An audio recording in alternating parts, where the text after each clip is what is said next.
They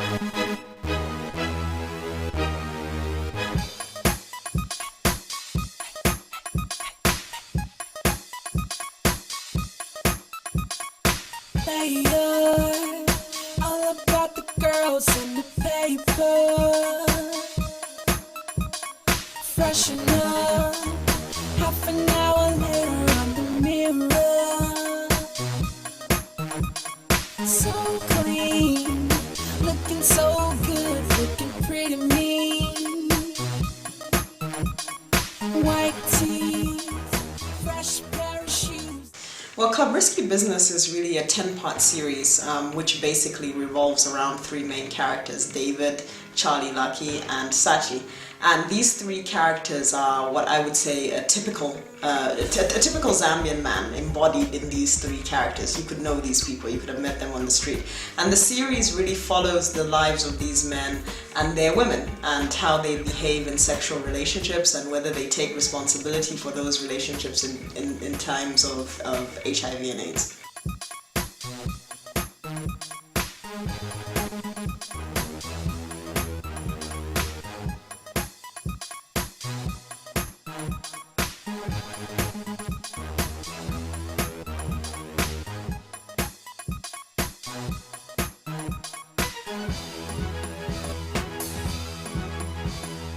Playing Charlie Lucky was definitely a thrilling experience, exciting, but I think it was a very challenging experience for me, at the same time, because it tends to be a controversial character to some point when you think about it, MCPs, but I think looking beyond that, I really enjoyed playing Charlie Lucky.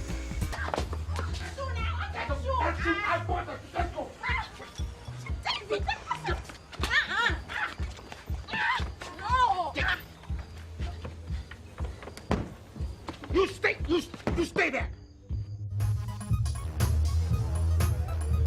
I'm not your prisoner, David. I just say. Who was that? When I first read the character for Mimi, I thought, this is very similar to what goes around, around me. I've seen most girls that like Mimi, and she was a chat box just like myself. So I was like, maybe I'll pull this off, just maybe.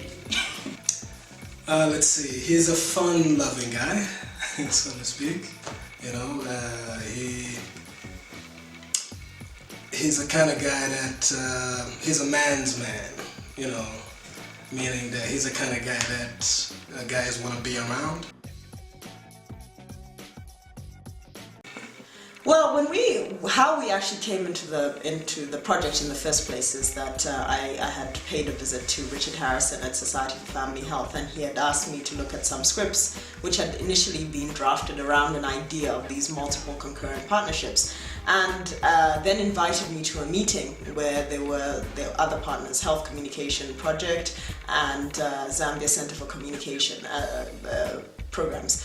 And one of the things that became interesting was the story of these sexual networks and how they actually were a superhighway for HIV infection. And when I looked at the scripts, I said, wow, this story can't be told in a 30-second ad. And then we proposed the idea of a 10-part series that would be 5 minutes in length per episode.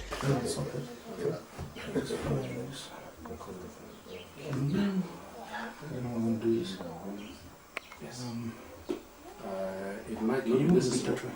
Because you're not seeing. Let's move. If he's not seeing the mirror, you don't need it. Look at the mirror still. Face the mirror. Face the mirror. Face the mirror. Even the body. Because he's always with girls. He knows how to how to handle girls. He knows how to take care of girls. And he doesn't have a problem in the world of females. So to speak. So it was thrilling for me to be in a situation where I felt, outside of my comfort zone, so to speak.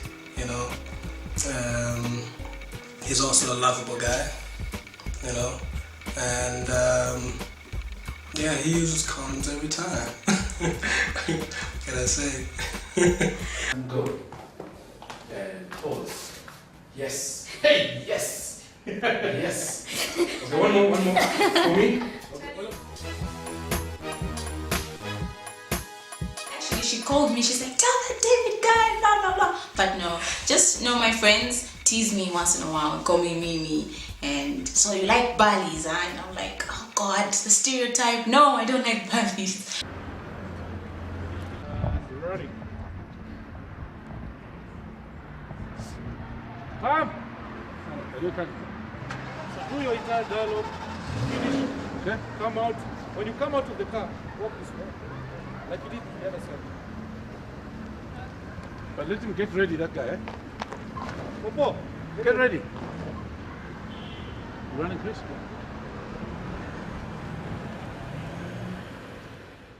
But no, not really. I think everyone recognizes me, but some people are not sure if it's me, which is cool. But yeah, no, not really. No one has called me Mimi, meaning it, I hope. Yeah. Well, the first element was really coming up with a story that was real and true to life to Zambians. I think this is not the first HIV/AIDS series or the first HIV/AIDS film that was done in Zambia, but what we really wanted was something that would really resonate with men, and that when people watched the series and they looked at the characters, they could say, those are people they know. I could be David, I could be Charlie Lucky, and in that vein realize the risk and the threat of HIV and AIDS. So the first was getting the story right, and thankfully we had a very talented person who did the story. That was Fred Puri. He wrote the bulk of the script, and obviously there was contributions for technical advice and obviously from Jeff Sitali as well. But really the development of the characters was Fred's, and I think he came up with very realistic characters, and from what I've heard people say, a lot of people have said this is real. These could be people I know.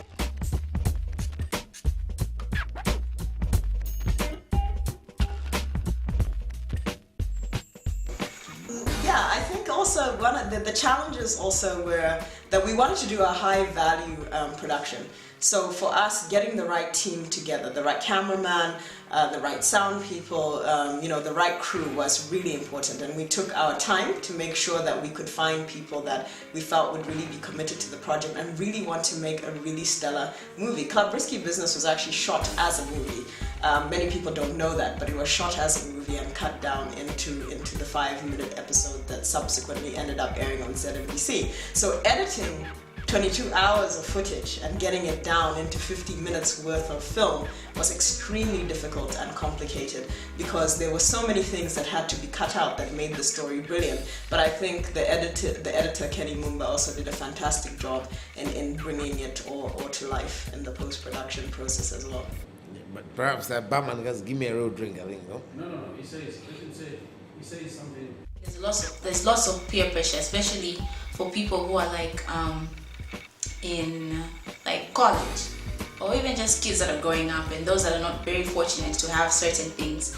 They feel the need to keep up with their appearance, you understand? So they do things that will keep them in tune with everyone else. So they do stuff maybe that's out of character, but as long as they're fitting in with everybody else, it's all good. So I think most girls just do it because they want to fit in. I don't think most girls naturally are like that, but that's just how the world is. I think Charlie Lucky definitely matured, as the series progressed, and for me that was the most fun part about it, because the way he starts, from episode 1, to 4, up until 10, it's a gradual shift, in change of character.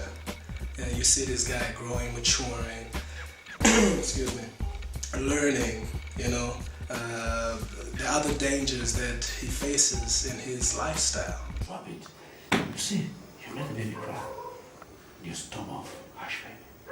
Hush. Everything. It's a pressure cooker.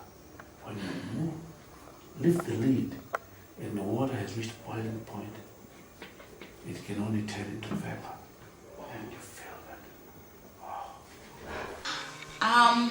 I think I was always aware of people having multiple concurrent partners, but I think when you're actually visualizing it like in the form of, you know, like a play or something, it's more realistic.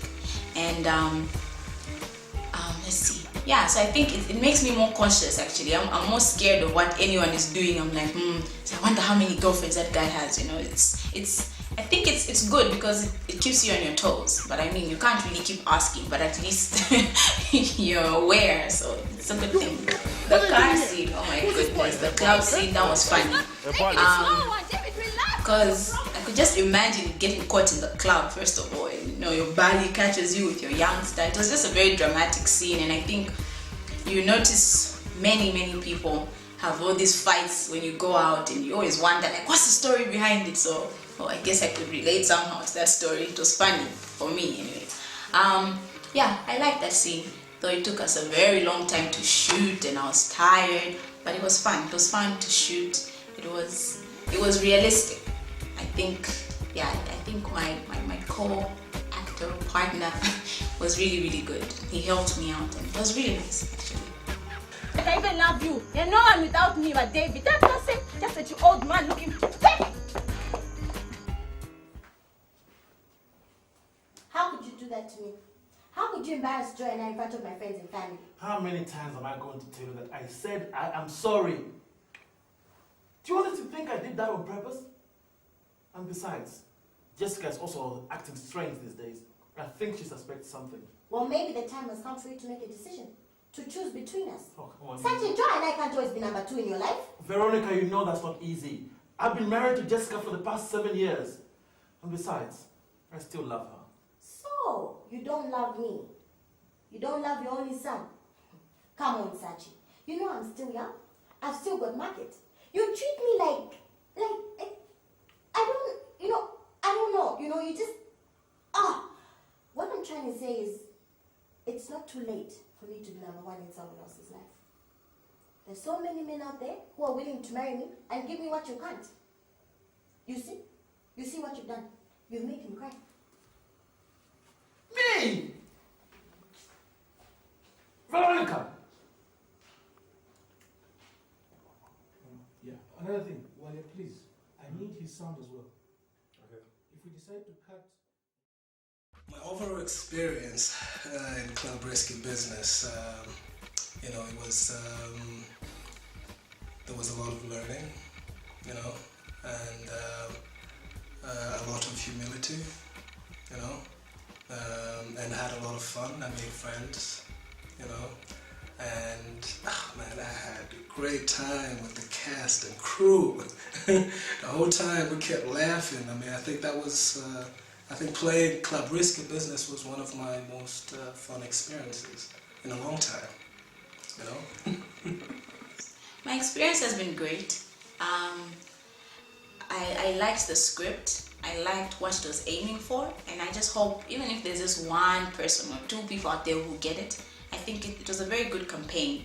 And yeah, well, I just generally I liked the actors, I liked the direction. Since my first time acting, it was quite fun actually. I mean, obviously there were those days where you're like, oh my goodness, but it was really fun. It was a good experience. I learned about different things, about lighting, you know, media. Media is fun actually, but yeah, it was a good experience. Well, I mean, I think the very fact that it's rooted in reality, we even as I was reading the research together with Freddie as we were developing the story idea, as we were reading the research and saying, oh, well, what's new about this MCP? This is an age-old tradition. The only thing that's different is the fact that, you know, HIV is present in our lives today. But we all knew of the father who had 2, you know, people who had 2 other siblings from somewhere else, or the long-term mistress. So it wasn't a new story. What made it different is because of HIV. And I think bringing the fact that, you know, bringing that to the fore and discussing it openly and saying, come on guys, maybe our sexual behavior is putting us at risk, was a very sensitive topic to deal with. But we thought if we didn't deal with it frankly, then we wouldn't be able to actually come up with the solutions for people to actually move forward and say, well, what safe sexual behavior can we practice so that we reduce our risk? I think that making a movie I'd never done one before, so it was really a fascinating experience to learn about the scripting, to learn about everything that go into post-production. We met so many fantastic people. Most of the actors on this project had never acted before, so I think it was a good project that was also, there was a good intergenerational mix. The old school guys, Uncle Jeff, and the younger guys working together to create this really fantastic project, and I think that was the nice thing about it.